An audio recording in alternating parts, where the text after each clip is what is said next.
ମାମା ଆଜି ଆପଣ କ'ଣ ଗୋଟେ କହୁଥିଲେ ମୂଳା ଶାଗରେ ଗୋଟେ କ'ଣ ବନେଇବେ ନା କ'ଣ?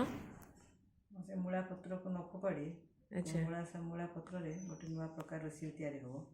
ସେ ମୂଳା ପତ୍ରକୁ ପିଠଉ କରିବା, ଯେମିତି କଖାରୁ ଫୁଲ ହୁଏ ସେମିତି ଆଚ୍ଛା କରିକି କରିବା। ଚାଲନ୍ତୁ ଦେଖିବା କିପରି ତିଆରି ହେଉଛି। ଚାଲନ୍ତୁ ଏବେ ଦେଖି ନେବା କ'ଣ କ'ଣ ସେ କେମିତି କରୁଛନ୍ତି।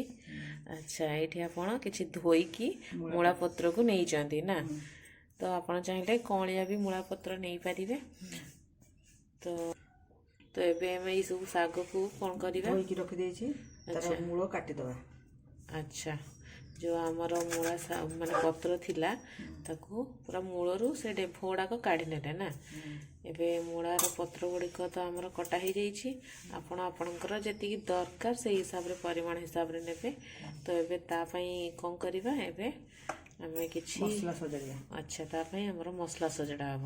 ତ ପ୍ରଥମେ ଆମେ କ'ଣ କରୁଛେ, ଏଠି ଚାଉଳ ଚୁନା। ଆଚ୍ଛା ମାମା ଏଠି କିଛି ଚାଉଳ ଚୁନା ନେଇଛନ୍ତି, ମାନେ ଅଧା ଗ୍ଲାସରୁ କମ୍। ତ ଏଥିରେ ପ୍ରଥମେ ଚାଉଳକୁ ଆମେ ନ ଦେଇକିନି ଚାଉଳ ଚୁନା ଦେଉଛେ ନା। ତ ଏଠି ଚାଉଳ ଚୁନା ଆପଣ ଆପଣଙ୍କର ପରିମାଣ ହିସାବରେ ନେଇପାରିବେ।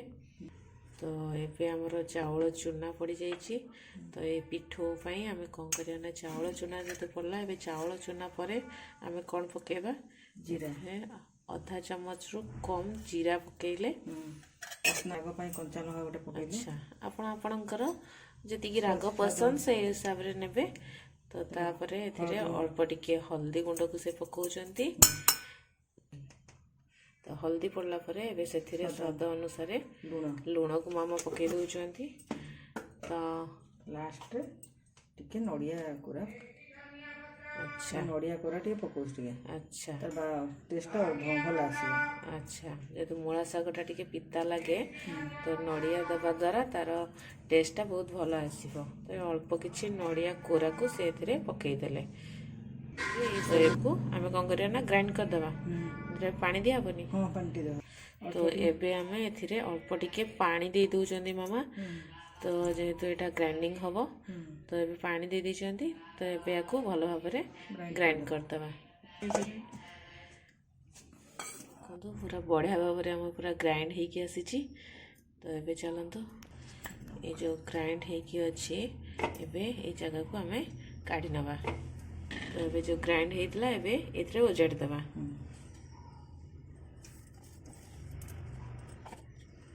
ତ ଏବେ ନେକ୍ସଟ ପ୍ରୋସେସରେ କ'ଣ ହେଉଛି ଚାଲନ୍ତୁ ଦେଖି ନେବା।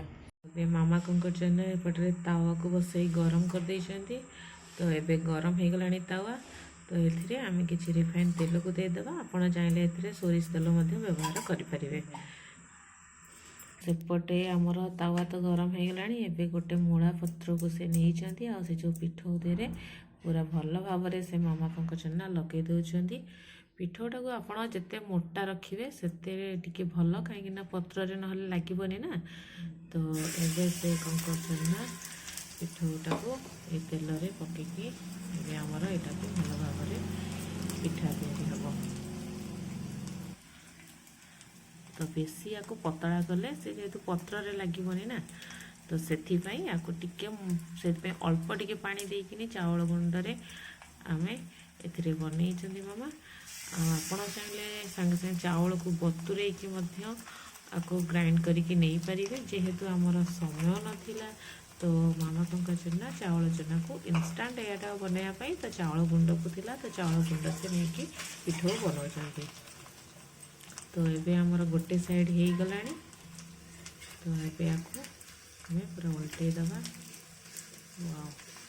ପୁରା ବଢ଼ିଆ ଭାବରେ ପିଠଉଟା ଆମର ଗୋଟେ ସାଇଡ଼୍ ହେଇଯାଇଛି। ଏବେ ଆଉ ଗୋଟେ ସାଇଡ଼୍ ଆମେ ପୁରା ହେବା ପାଇଁ ଦେବା। ୟାକୁ ଏମିତି ମଝିରେ ମଝିରେ ଟିକେ ଚାପି ଚାପି କରୁଥିଲେ, ଯେହେତୁ ଆମର ପିଠଉଟା ଟିକେ ହେବା ପାଇଁ ଟିକେ ଟାଇମ୍ ଲାଗିବ, ସିଝିବ ଟିକେ ଭଲସେ। ଏମିତି ଦୁଇ ପଟ ସାଇଡ଼୍ ପୁରା ଲାଲ ହେଲା ପର୍ଯ୍ୟନ୍ତ ଆମକୁ ୟାକୁ ଏମିତି ଅଳ୍ପ ଟିକେ ତେଲ ପାଇଁ ଦରକାର, ବେଶୀ ତେଲ ଦରକାର ନାହିଁ, ସେକି ନେବେ। ତ ଏବେ ଆମର ଭଲ ଭାବରେ ଦୁଇ ପଟ ସାଇଡ଼୍ ଦେଖନ୍ତୁ ପୁରା ଲାଲ ହେଇଗଲାଣି। ତାମାନେ ପିଠଉ ଆମର ଯେଉଁ ମୂଳା ପତ୍ରରେ ହେଇଥିଲା ଏବେ ହେଇଗଲାଣି। ତ ଏବେ ୟାକୁ ଆମେ ଗୋଟେ ଗୋଟେ କରି କାଢ଼ି ନେବା। ବର୍ତ୍ତମାନ ଆମର ତିଆରି ପାଇଁ ପ୍ରସ୍ତୁତ ହେଇଯାଇଛି ମୂଳା ପତ୍ରରେ ତିଆରି ପିଠଉ। ତାକୁ ଗରମ ଗରମ ଭାତ ସାଙ୍ଗରେ ଖାଆନ୍ତୁ, ବହୁତ ଭଲ ଲାଗିବ। ଆଉ ଖାଇକି ଦେଖନ୍ତୁ, ତାପରେ କମେଣ୍ଟ ବକ୍ସରେ କମେଣ୍ଟ ମାଧ୍ୟମରେ କୁହନ୍ତୁ କେମିତି ଲାଗିଲା।